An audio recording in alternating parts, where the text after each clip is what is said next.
받으실까요? 자본주의를 섬기는 여러분에게 하나님의 귀하신 축복의 역사가 있기를 간절히 소원합니다. 오늘은 종료주일입니다. 인간의 죄를 대속하기 위한 십자가를 지시기 위해서 예루살렘으로 입성하시는 예수님을 사람들이 메시아 또 호산나 다윗의 자손이라고 부르면서 종려나무 가지를 흔들고 환대했던 사건을 기리면서 지키는 절기입니다. 물론 예수님께서 예루살렘으로 입성하신 목적은 그들이 환영했던 그 의도와는 전혀 달랐지만 말입니다. 전에 Song of God이라는 그 영화를 봤었습니다. 사람들의 흥미를 끌만한 그런 요소는 없는 성경, 특히 요한복음에 충실하게 만들려고 애쓰는 흔적이 역력한 그런 영화였습니다. 보면서 참 많은 눈물을 흘렸던 기억이 아직도 생생합니다. 여러 인상 깊은 장면 가운데 오늘 본문과 연관된 장면이 있었습니다. 예수님이 십자가에 못 박아 죽이라고 외치는 사람들의 아우성 소리 가운데서 예수님께서 예루살렘 입성을 회상하는 그런 장면입니다. 불과 얼마 전까지만 해도 나귀를 타시고 예루살렘으로 입성하시는 예수님을 향해서 종려나무 가지를 흔들고 그 종려나무 가지와 흰옷을 길에 깔면서 환대했던 그런 사람들이 예수님이 십자가에 못 박아 죽이라고 외치는 사람들로 돌변한 것에 대한 예수님의 회상입니다. 얼마 전까지 환영받았던 그 예수님이 버림받게 되는 과정에 대한 예수님의 그 회상입니다.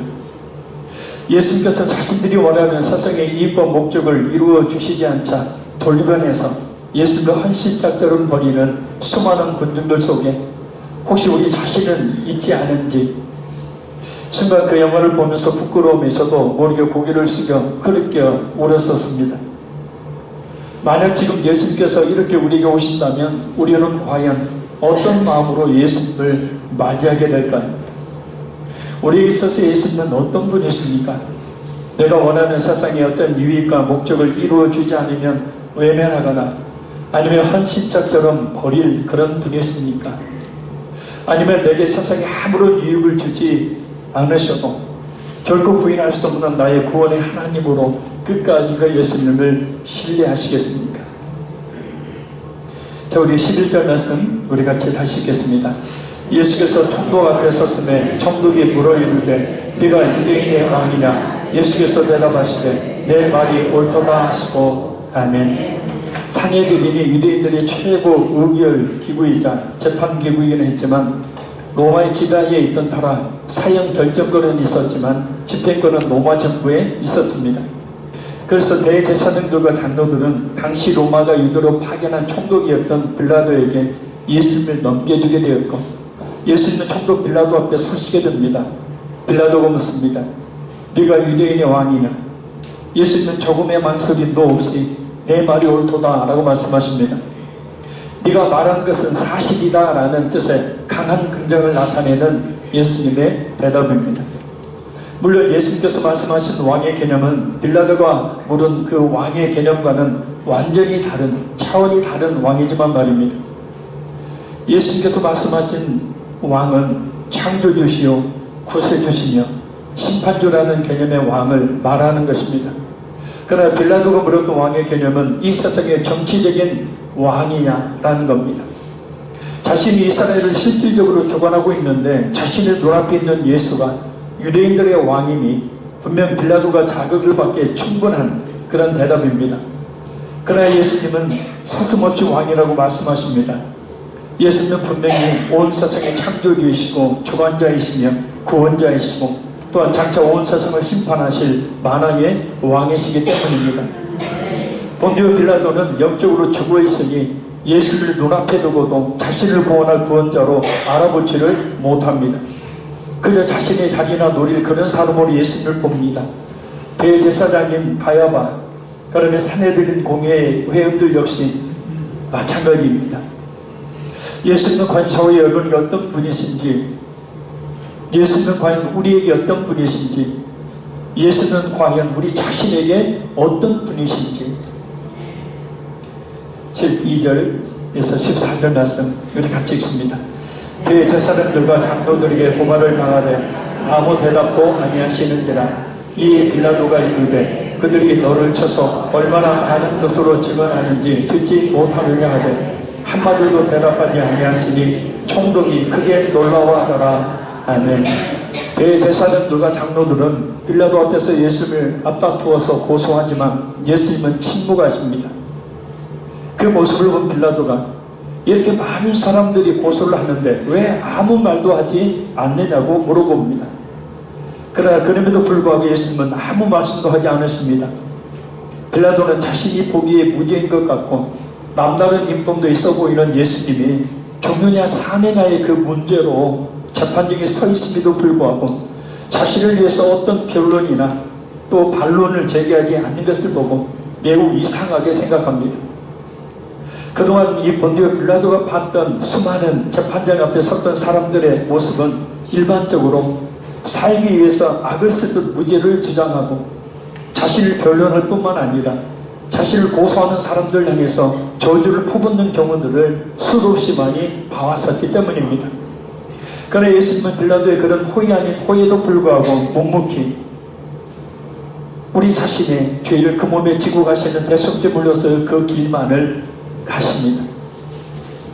이사야 53장 7절을 보면 오늘 본문이 예수님을 향해서 이렇게 예언합니다. 그가 곤욕을 당하여 괴로울 때에도 그의 입을 열지 아니하였으며 마치 도수정으로 끌려가는 어린 양과 털 깎는 자 앞에서 잠잠한 양같이 그의 입을 열지 아니하였도다. 살려면 자신을 변론해야 하지만 죽으시기에 오셨으니 죄가 없으시지만 변론하지 않으십니다. 우리의 죄를 짊어지시고 죽어야 되는 대속제물로 오셨기에 우리의 영혼이 멸망보다 마땅한 그 부끄럽고 수치스럽고 그 수많은 과거 현재 미래의 모든 죄를 그 몸에 대신 짊어지고 계셨기에 조금의 움직임도 느껴지지 않는 참 답답한 침묵, 그러나 당연한 침묵으로 우리의 죄를 대속하기 위한 십자가를 향해서 한 걸음 한 걸음 또벅또벅 그 걸음을 걸어가고 계신 것을 볼 수가 있습니다. 15절에서 18절 읽겠습니다. 명절이 되면 총독이 무리의 청원대로 죄수한 사람을 모아주는 전례가 있더니 그때 바라바라 하는 유명한 죄수가 있는데 그들이 모였을 때 빌라도가 물어이르되 너희는 내가 누구를 너희에게 모아주기를 원하느냐 바라바냐 그리스도라 하는 예수냐 하니 이는 그가 그들의 시기로 예수를 넘겨준 줄 알미더라. 아멘. 당시 유대 총독은 명절인 6월절에 죄수 중에 한 사람을 놓아주는 권한을 가지고 있었습니다. 근데 그때 누가복음 23장 19절을 보면 반란자요 살인죄를 범한 바라바라고 하는 유명한 죄수가 있었습니다. 빌라도는 대제사장과 장로들 그리고 일반 유대인들에게 예수님과 바라바 중에 누구를 놓아주기를 원하는지를 묻습니다. 이렇게 물었던 이유가 있습니다. 그래서 18절의 말씀처럼 대제사장들과 장로들이 무지한 예수님을 시기하여 죽이려고 한다는 것은 그것이 정치적인 곤모술수라는 것을 정치에 능한 빌라도가 이미 간파하고 있었기 때문입니다. 그래서 가장 악한 살인자요 반란을 일으켰던 바라바와 예수님 중 하나를 놓아줄 테니 무리들에게 선택하라고 한다면 바라바보다는 당시 많은 사람들에게 선한 선생으로 인식되었던 예수님을 놓아주라고 할 줄 알았던 겁니다. 그러나 빌라도 예상과는 달리 대제사장들과 장로들의 부치금을 받은 무리들은 일제히 바라바를 놓아달라고 아우성을 칩니다. 안타까운 가슴 아픈 일입니다. 20절에서 22절까지 말씀 같이 읽겠습니다. 시작.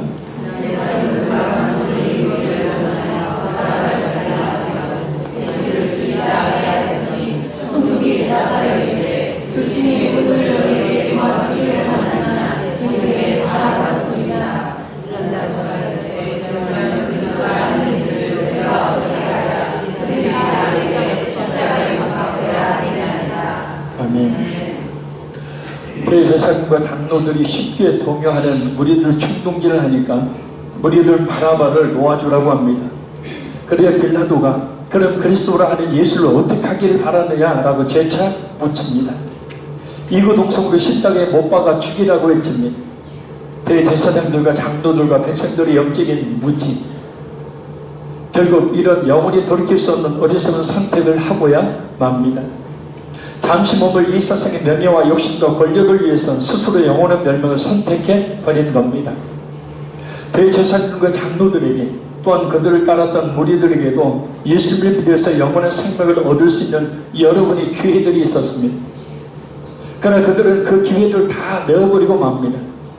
아니, 세상에 대한 욕심이 그 기회를 찾지 못하도록 막아버립니다.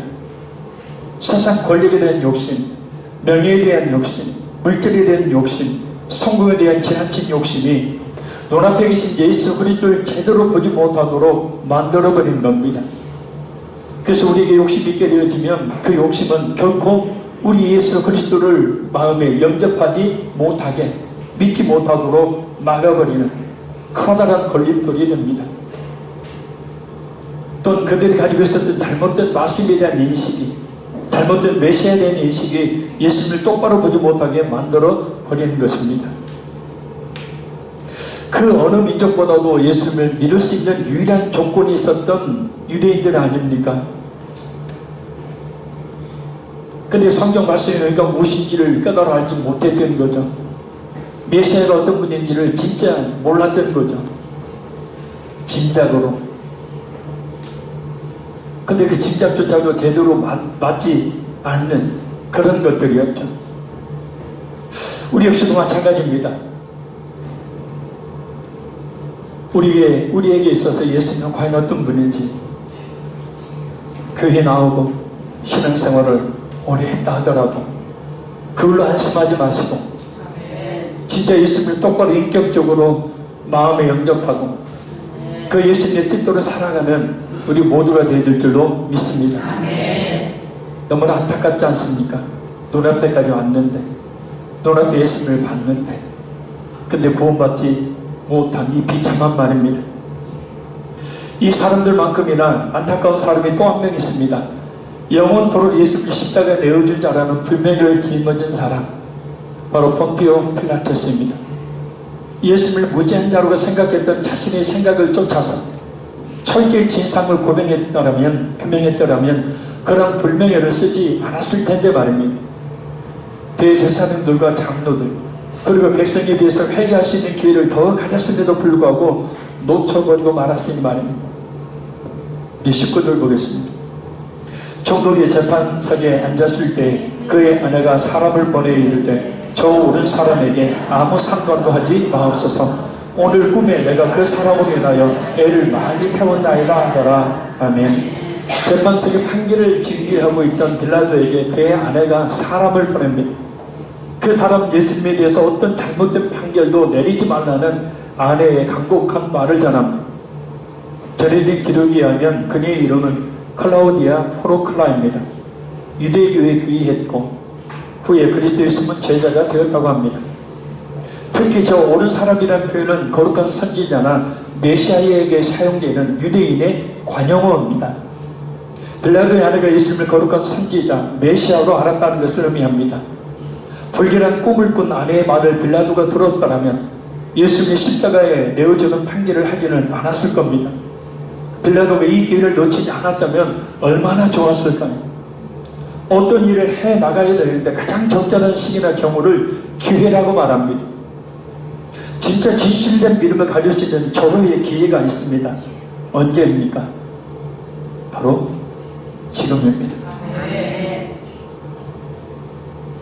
중요한 것은 진실하게 예수님을 믿을 수 있는 믿음을 얻기 위해서는 그 믿음을 갖지 못하도록 막아서는 장애물들을 넘어설 수 있어야 한다는 겁니다.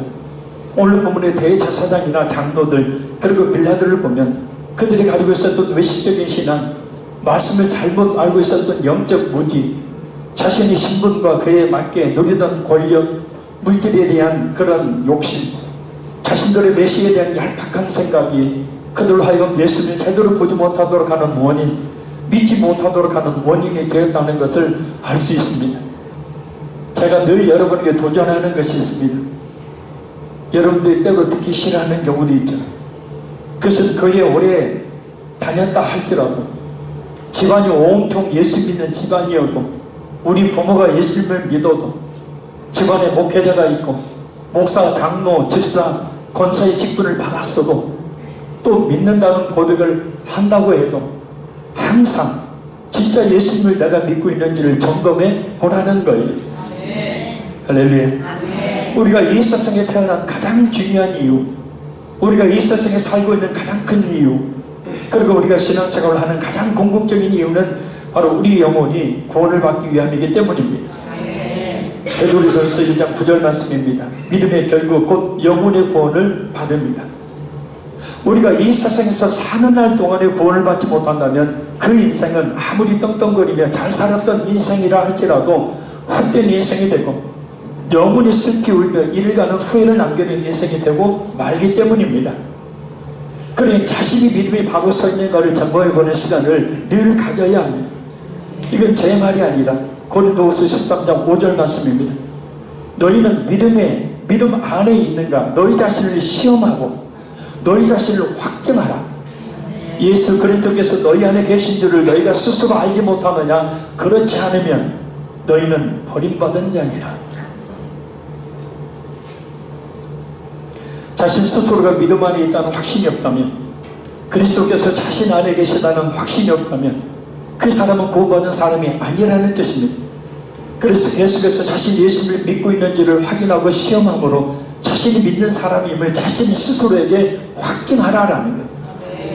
할렐루야.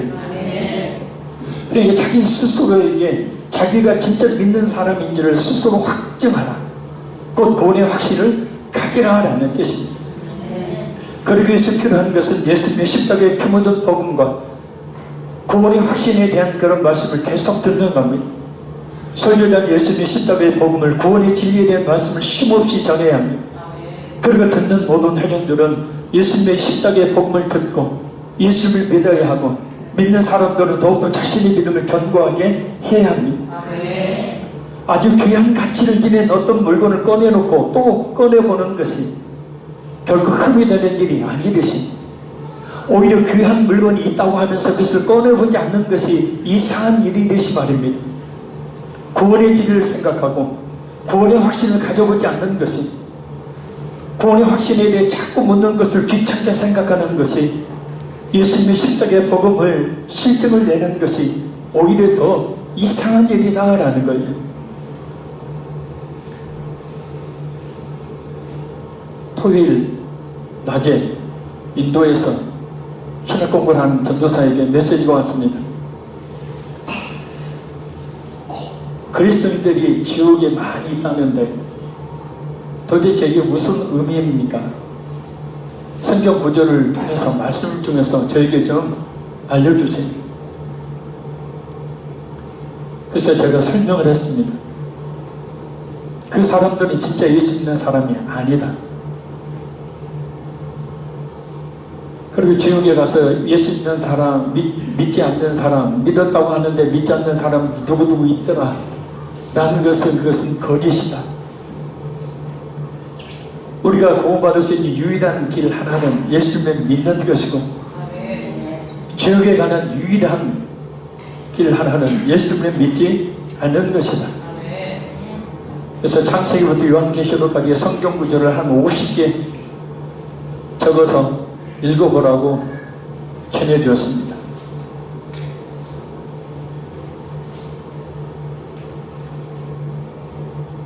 교회는 다녔는데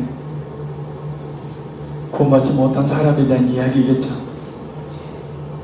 지금 이 자리에 있는 우리 모두가 실감하지 못할 수 있습니다. 근데 저는 아주 뼈저리게 실감을 했습니다.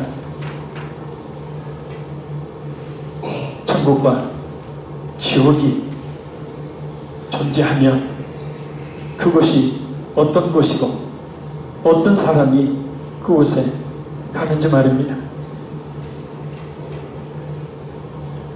아무리 큰 부자였으면 뭐하고, 대통령이었으면 뭐하고, 아무리 많은 사람들이 인기를 얻었으면 뭐합니까? 그 영혼이 구원받지 못해서 영원히 지옥에 던져진다면 이 세상에서의 화해했던 그 자신의 삶이 도대체 무슨 소용이 있겠습니까? 오히려 그러한 것들이 자신으로 하여금 예수님을 겸손하게 영광을 못하도록 했던 원인이 되었으니 오히려 그것 때문에 영혼이 이를 갈며 슬피 울게 되는 것이다. 그러니 기회를 놓치지 말아야 합니다.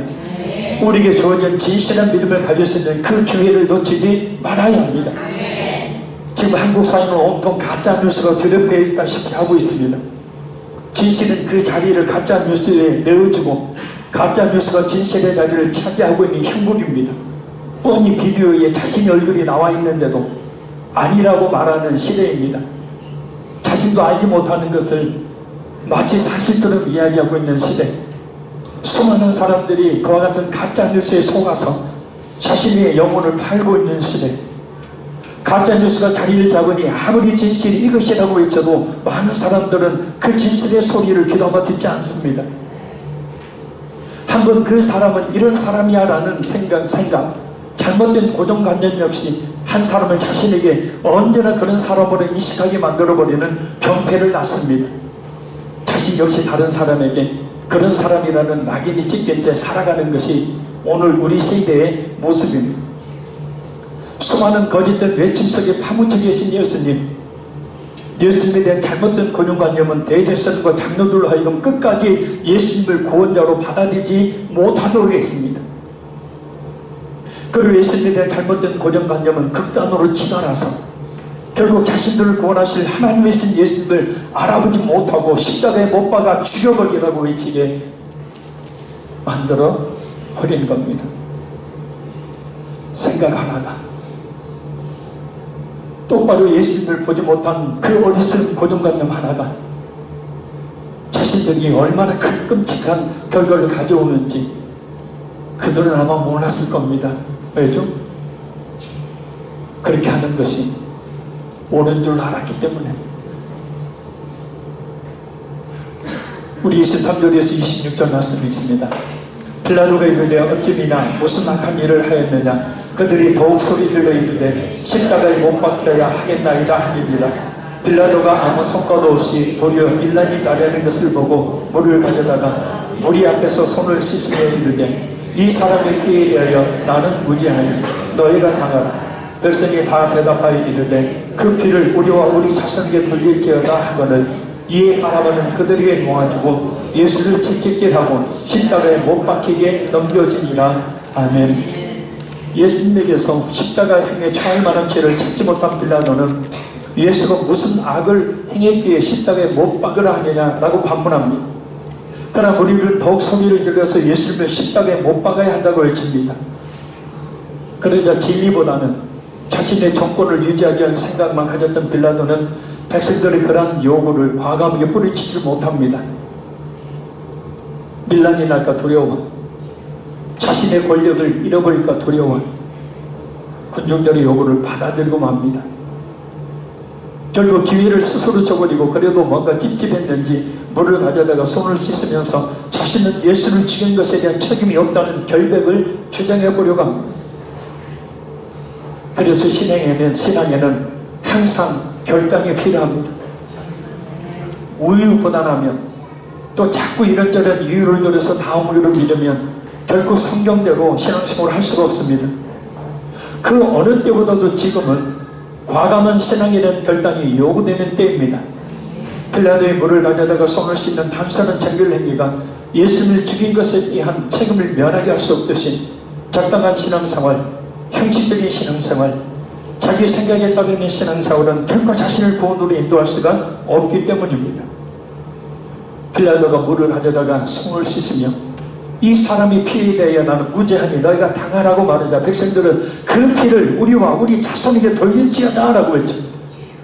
결국 흉악한 범죄자 바라바는 풀려나지만 예수님 채찍질을 당하면서 십자가에 못 박히도록 넘겨집니다. 백성들은 예수를 십자가에 못 박아 죽이는 것을 당연한 것으로 여겼습니다.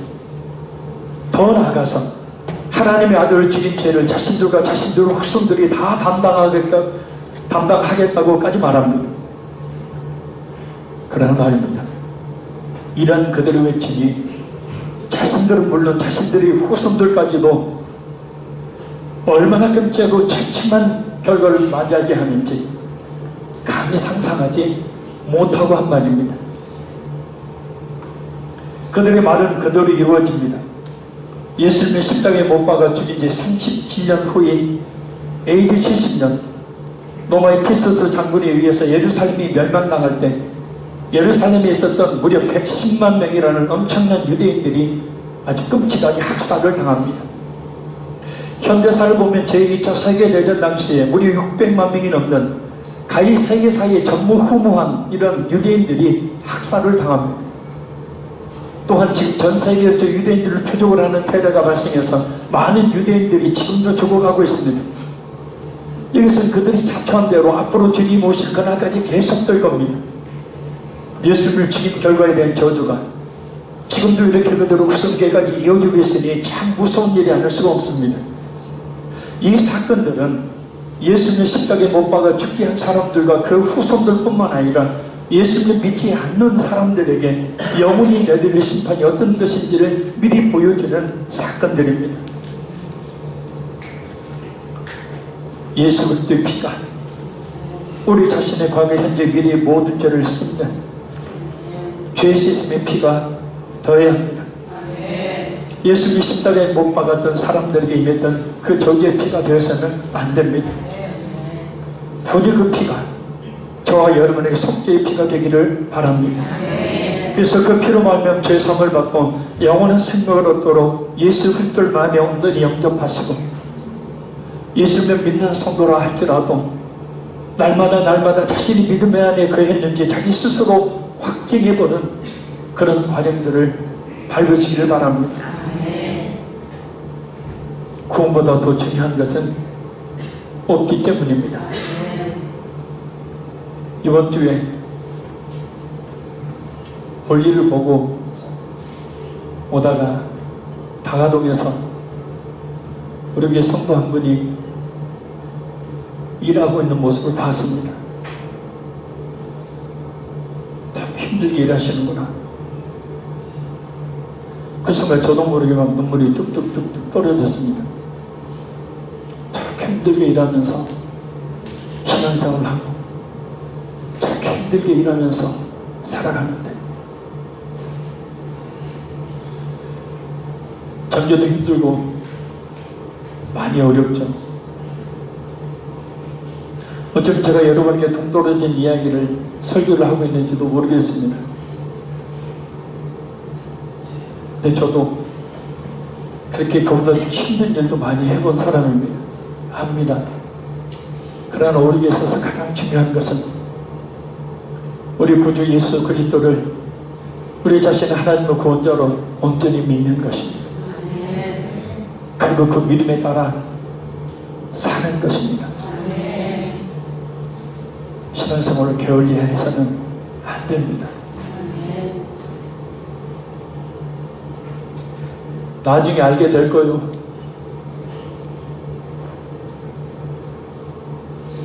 (2019년 4월 14일) 11시 예배 중에 했던 설교가 내게 어떤 영향을 미쳤고 그 설교를 거부했을 때 내가 이런 경우에 처해졌구나 라는 사실 말입니다.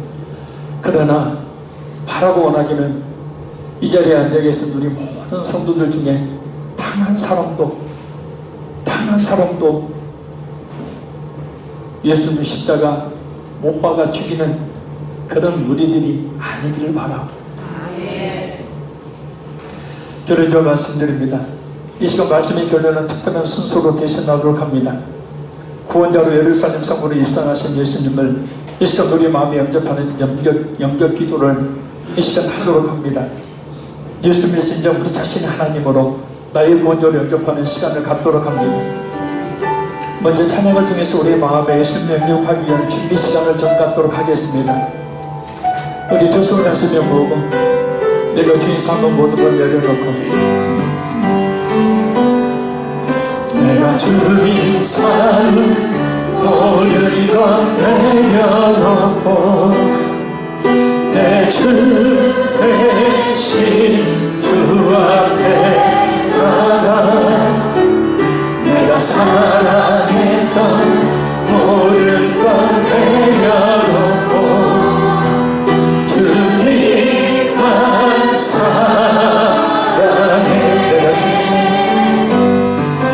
내가 주인 삼은 모든 걸 내려놓고 내 주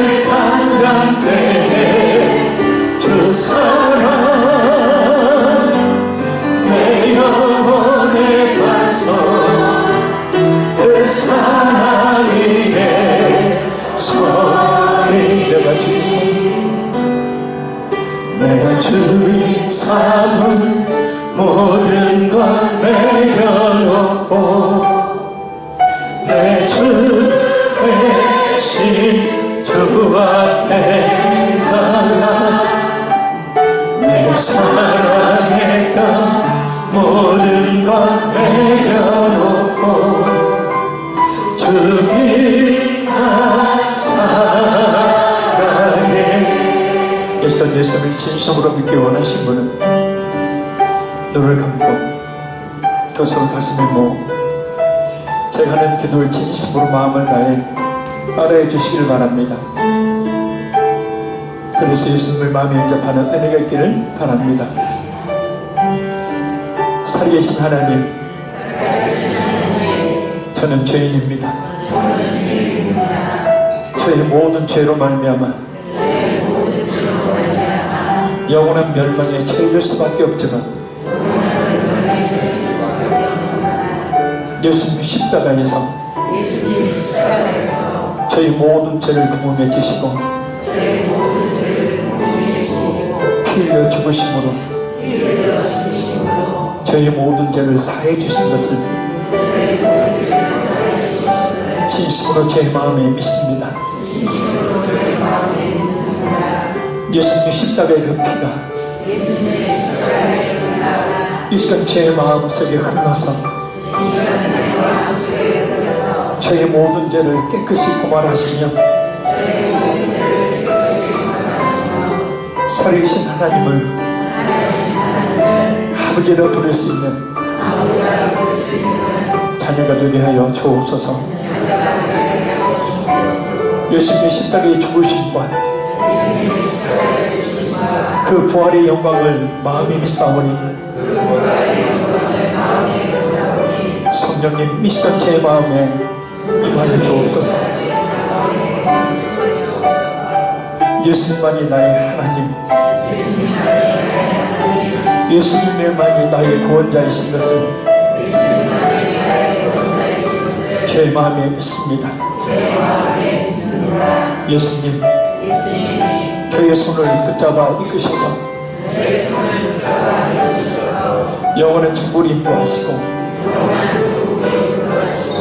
이 세상에 사는 동안 주님과 동행케 하여 주옵소서. 주님만을 저의 주인으로 모시고 주님의 뜻을 이루어가며 살게 하여 주옵소서. 예수님 믿습니다. 예수님 사랑합니다. 예수 그리스도 이름으로 기도합니다. 아멘.